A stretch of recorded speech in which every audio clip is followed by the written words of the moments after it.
Di episode sebelumnya Wang Lin berdiri melawan leluhur klan setan raksasa. Dalam tabrakan dahsyat, jiwa-jiwa Wang Lin menyerbu, memaksa sang iblis kuno berlutut. Tapi belum selesai, pusaran warisan kuno hampir menelan segalanya, termasuk Wang Lin. Di detik terakhir, dia merebut kapak leluhur, lalu menghilang. Di ruang kosong, rahasia baru terbuka, darah dewa kuno, kapak berhantu, dan seorang wanita misterius yang nyaris memperdaya semuanya dengan ilusi iblisnya. Siapa dia? Apa rencananya? Wang Lin tak hanya menang, dia membawa pulang rahasia yang bisa mengguncang dunia.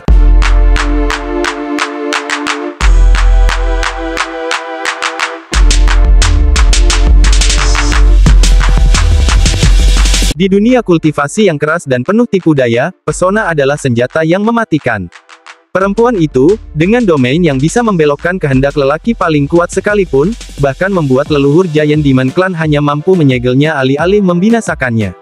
Namun, segalanya berubah ketika dia bertemu dengan Wang Lin. Wang Lin, seorang kultivator yang telah melalui ratusan tahun kesunyian dan penderitaan, adalah batu karang yang tak tergoyahkan. Semua daya tariknya memudar di hadapan ketenangan batin Wang Lin. Ia bukan lelaki biasa. Teknik penyegelan jiwanya telah membentengi pikirannya, dan kehidupan yang ia jalani tidak menyisakan ruang untuk terbuai oleh pesona. Dengan keteguhan hati, Wang Lin menyegel wanita itu ke dalam bendera 1 miliar jiwa tanpa belas kasihan. Su Liguo, yang awalnya tertarik pada wanita itu, mundur dengan gugup ke dalam pedang surgawi. Ia tahu, dalam urusan ini, lebih baik diam dan tidak mengusik ketenangan tuannya.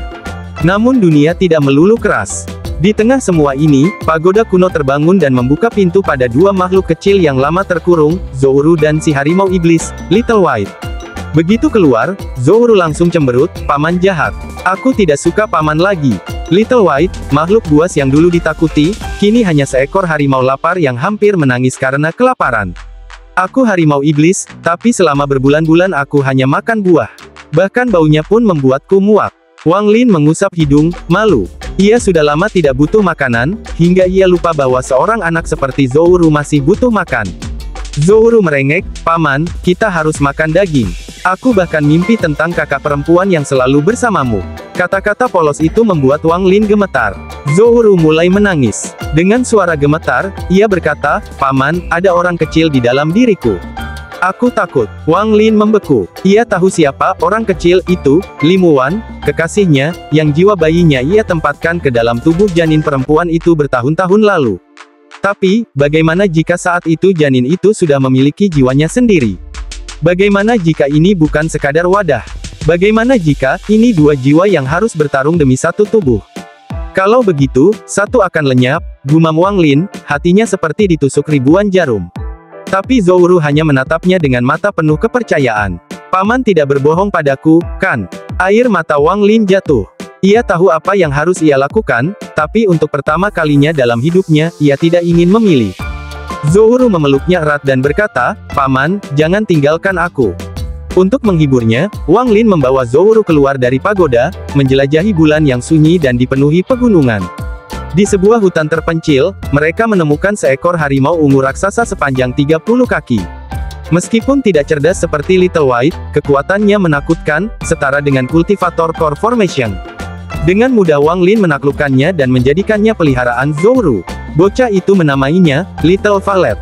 Little White, merasa terancam, berusaha menunjukkan siapa yang lebih kuat, namun satu raungan dari Little Valet sudah cukup untuk membuat harimau iblis itu mundur ketakutan. Zouru tertawa senang dan berkata, "Little White, kamu tidak bisa mengalahkan Little Valet." Wang Lin hanya terdiam, melihat wajah ceria Zouru, wajah dari seorang gadis kecil yang menahan dunia dalam dadanya. Namun senyum itu baginya terasa seperti tangisan yang tak terdengar. Zouru menatapnya dari atas punggung Little Valet. Ia tahu bahwa di mata pamannya, yang dilihat bukan dirinya, tapi orang kecil di dalam dirinya.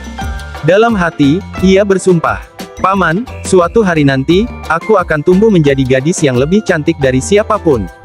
Jangan tinggalkan aku." Kabut hitam pekat menyelimuti langit Nando. Di tengah badai kehampaan itu, aura kematian seperti menggigit tulang, dan hanya sosok seorang pemuda dengan jubah robek yang melangkah maju tanpa gentar. Wang Lin menatap tajam ke arah kabut yang berputar di hadapannya. Aura ilahi terpancar dari tubuhnya, menyatu dengan kekuatan domain miliknya, domain jiwa. Di balik kabut itu, sesosok makhluk kuno bangkit perlahan, mata hantu leluhur, entitas mengerikan yang telah tertidur selama beribu tahun. Matanya bersinar hijau gelap, dan tiap tatapannya bagaikan menyentuh jiwa. Anak manusia, mengapa kau bangunkan aku? Suara berat dan parau itu menggema dalam dimensi kosong, menembus jiwa. Namun Wang Lin tidak gentar. Di balik sikap tenangnya, ada tekad sekeras batu karang. Ia menjawab dengan dingin, aku datang, untuk mengambil warisanmu. Makhluk itu tertawa keras. Warisan? Kau pikir warisan leluhur adalah sesuatu yang bisa kau raih begitu saja? Buktikan dulu bahwa kau pantas. Kabut langsung meledak dan berubah menjadi medan ilusi penuh rintangan. Wang Lin diseret ke dunia bayangan, tempat tubuh dan pikirannya diuji oleh arwah-arwah menderita yang pernah dibinasakan oleh mata itu. Suara tangisan, jeritan, dan bisikan menghujam pikirannya. Namun di tengah badai ilusi, Wang Lin menggertakkan gigi dan mengaktifkan teknik hukum waktu. Dunia perlahan terbelah, dan dengan kekuatan hukum, ilusi retak satu per satu. Makhluk itu terkejut. Kau menguasai kekuatan waktu. Wang Lin melompat ke depan, menembus pusaran dan melepaskan kekuatan jiwanya. Wujud raksasa dari Ji Rilem meledak dari dalam tubuhnya, dan dalam sekejap, sebuah bintang di kejauhan langsung padam, tanda kekuatan absolut. Makhluk itu meraung, dan untuk pertama kalinya dalam ribuan tahun, ia menampakkan rasa gentar. Baik, manusia, kau layak. Lalu, dari tubuh makhluk itu, seberkas cahaya keluar, bola kristal kehijauan. Ini adalah mata jiwa leluhur. Dengan ini, kau bisa melihat lebih dalam dari dunia fana, bahkan menembus ilusi langit itu sendiri. Namun sebelum Wang Lin sempat meraihnya, langit bergetar. Aura kuno lain muncul. Kali ini, lebih mengerikan, berasal dari dimensi berbeda. Wang Lin, kau telah mengusik yang tak seharusnya, bisik suara lain dari kehampaan. Sebuah celah di langit terbuka, dan sesosok siluet raksasa dengan wajah kabur muncul. Entitas itu tak berasal dari dunia ini. Makhluk mata gaib memucat. Itu adalah leluhur pertama, yang bahkan aku pun tak berani sebut namanya. Wang Lin menggenggam erat bola mata warisan di tangannya, dan dengan mata menyala penuh tekad, ia menatap siluet raksasa itu. Pertempuran sesungguhnya baru saja dimulai. Langit bulan diliputi kehampaan yang dalam, namun di tengahnya, kegilaan melanda hati Wang Lin. Meski tubuhnya lumpuh oleh kekuatan luar biasa, jiwa asal Wang Lin masih bebas dan bergolak. Ia tak bisa melarikan diri dari tubuhnya, namun wilayah domainnya masih utuh, dan dari dalamnya, kekuatan mengerikan bangkit, menciptakan sosok dewa kuno yang menjulang menembus cakrawala. Sosok dewa kuno itu muncul megah, meraih gulungan kehidupan dan kematian, dan saat gulungan itu terbuka, gas abu-abu pekat menyembur keluar. Bukannya menghancurkan, gas itu malah menyatu dengan tubuh dewa kuno, memperkuatnya. Aura surgawi meledak dari tubuhnya, kekuatan yang bahkan menyaingi utusan surga. Dengan mata membara, dewa kuno meraih dan menarik lengan sang utusan dari kehampaan. Sosok raksasa lain muncul. Dua makhluk kolosal berdiri di langit, seolah melukis ulang takdir semesta. Wang Lin menatap terkejut. 7 bintang bersinar di dahi sang utusan, namun 3 bintang redup, tersegel. Naluri Wang Lin menjerit. Ini bukan sekadar utusan. Ini adalah bagian dari siklus reinkarnasi itu sendiri. Pertanyaan meledak dalam pikirannya. Mengapa ada utusan dalam siklus yang semestinya lembut dan tak berwujud? Kenapa sosok itu adalah dewa kuno? Saat ditarik dari kehampaan, utusan surga membuka mata. Ekspresi bingung menggantikan ketidakpedulian sebelumnya. Ia tampak hendak bicara, namun menutup mulutnya, lalu melayangkan pukulan telak pada dewa kuno Wang Lin. Dentuman mengguncang alam. Dalam radius 5.000 km, tanah hancur dan runtuh menjadi kawah raksasa. Namun, di pusat kehancuran itu, satu titik tetap tak tergoyahkan, Zouru, berdiri seakan di atas menara cahaya, dilindungi oleh aura putih suci. Benturan demi benturan mengguncang dunia. Wang Lin terluka, darah mengalir dari bibirnya, jiwanya nyaris runtuh.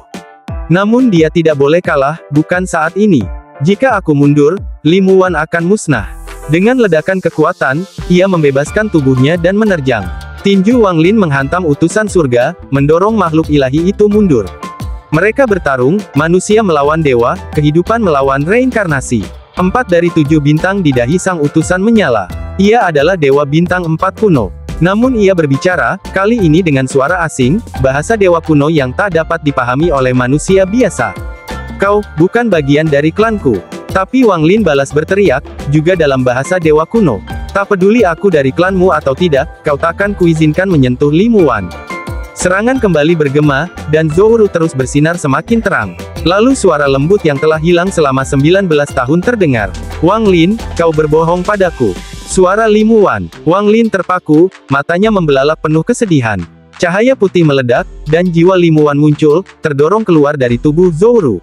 Aura kematian mengelilinginya. Aku ingin melihatmu, bersamamu, tapi harga kebangkitanku adalah melahap jiwa Zouru.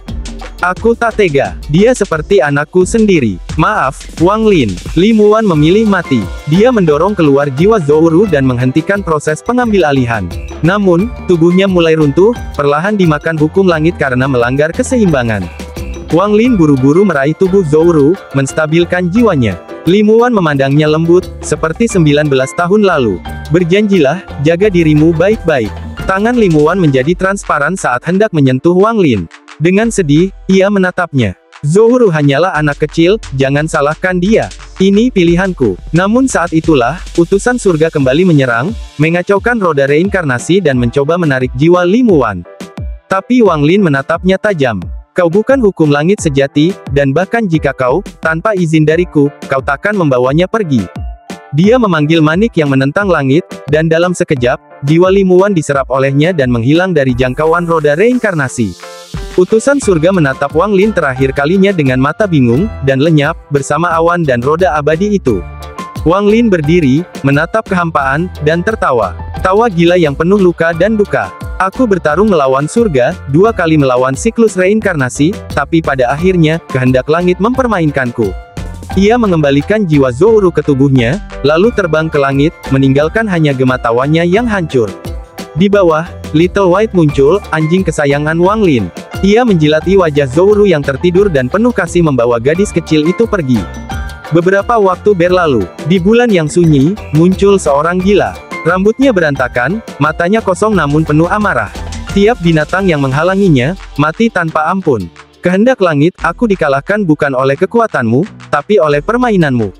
Setahun kemudian, Wang Lin berdiri di bawah hujan deras di atas gunung. Hujan turun membasahi tubuhnya, tapi ia tak bergeming. Apa itu hidup? Apa itu mati? Aku melihat cinta dan kehilangan, memahami bahwa hidup tetap hidup, dan kematian tetap kematian. Dia mengenang Zhou Yi, Dewa Kuno, Limu Wan, Zouru, semua yang telah hilang dan yang masih bertahan. Air hujan lahir di langit, tapi tidak mati di tanah. Ia memberi kehidupan dan naik lagi sebagai awan. Itulah perubahan, itulah hidup yang sejati.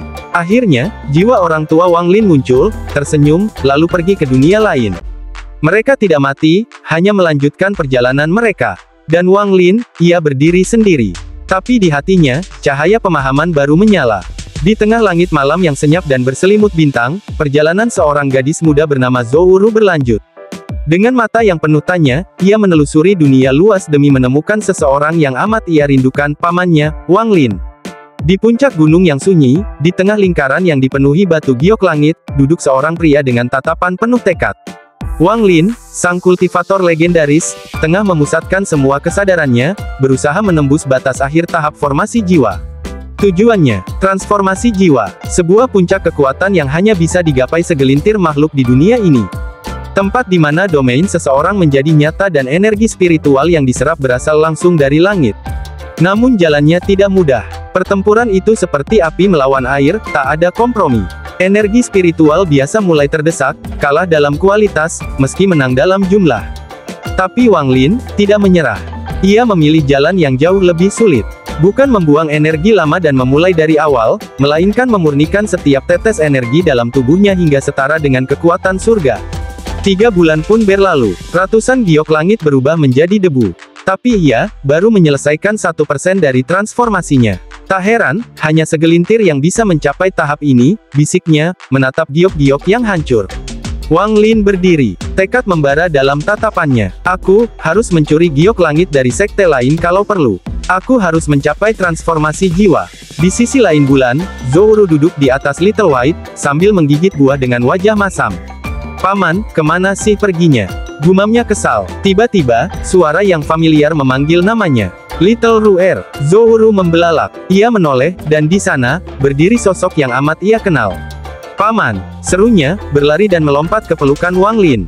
Dalam pelukan hangat itu, waktu seakan berhenti. Air mata haru mengalir. Meskipun Zouru telah tumbuh menjadi wanita dewasa, di mata Wang Lin, dia tetap anak kecil yang dulu ia selamatkan. Dengan Zouru dan Little White aman di dalam pagoda, Wang Lin menatap langit. Dari kejauhan, seekor binatang buas terbang mendekat, menjilat Wang Lin penuh rindu. Dengan satu lompatan, ia naik ke punggung sang nyamuk raksasa. Ayo pulang, ke planet Suzaku. Dalam kilatan cahaya, bintang kompas melesat menuju tanah leluhur. Di planet Suzaku, medan perang menyala. Para pembudidaya melawan para penyerbu dari klan abadi yang terlupakan, musuh mengerikan yang melahap dunia satu persatu. Di tengah kekacauan, seorang kultivator bernama Wang Zuo bertarung mati-matian. Ia telah kehilangan lebih dari setengah rekan-rekannya. Harapan hampir padam. Namun tiba-tiba, sebuah cahaya seperti meteor melesat dari langit. Aura luar biasa menyelimuti medan perang. Seseorang turun perlahan, dengan rambut putih panjang berkibar tertiup angin. Wang Lin telah datang. 4 musuh yang sebelumnya begitu sombong, kini gemetar ketakutan.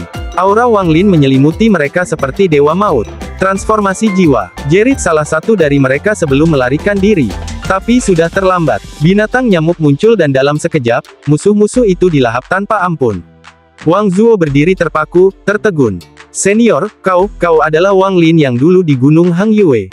Wang Lin hanya tersenyum, matanya tajam dan tenang. Perjalanan kita belum berakhir, Wang Zuo. Dunia ini masih penuh kegelapan.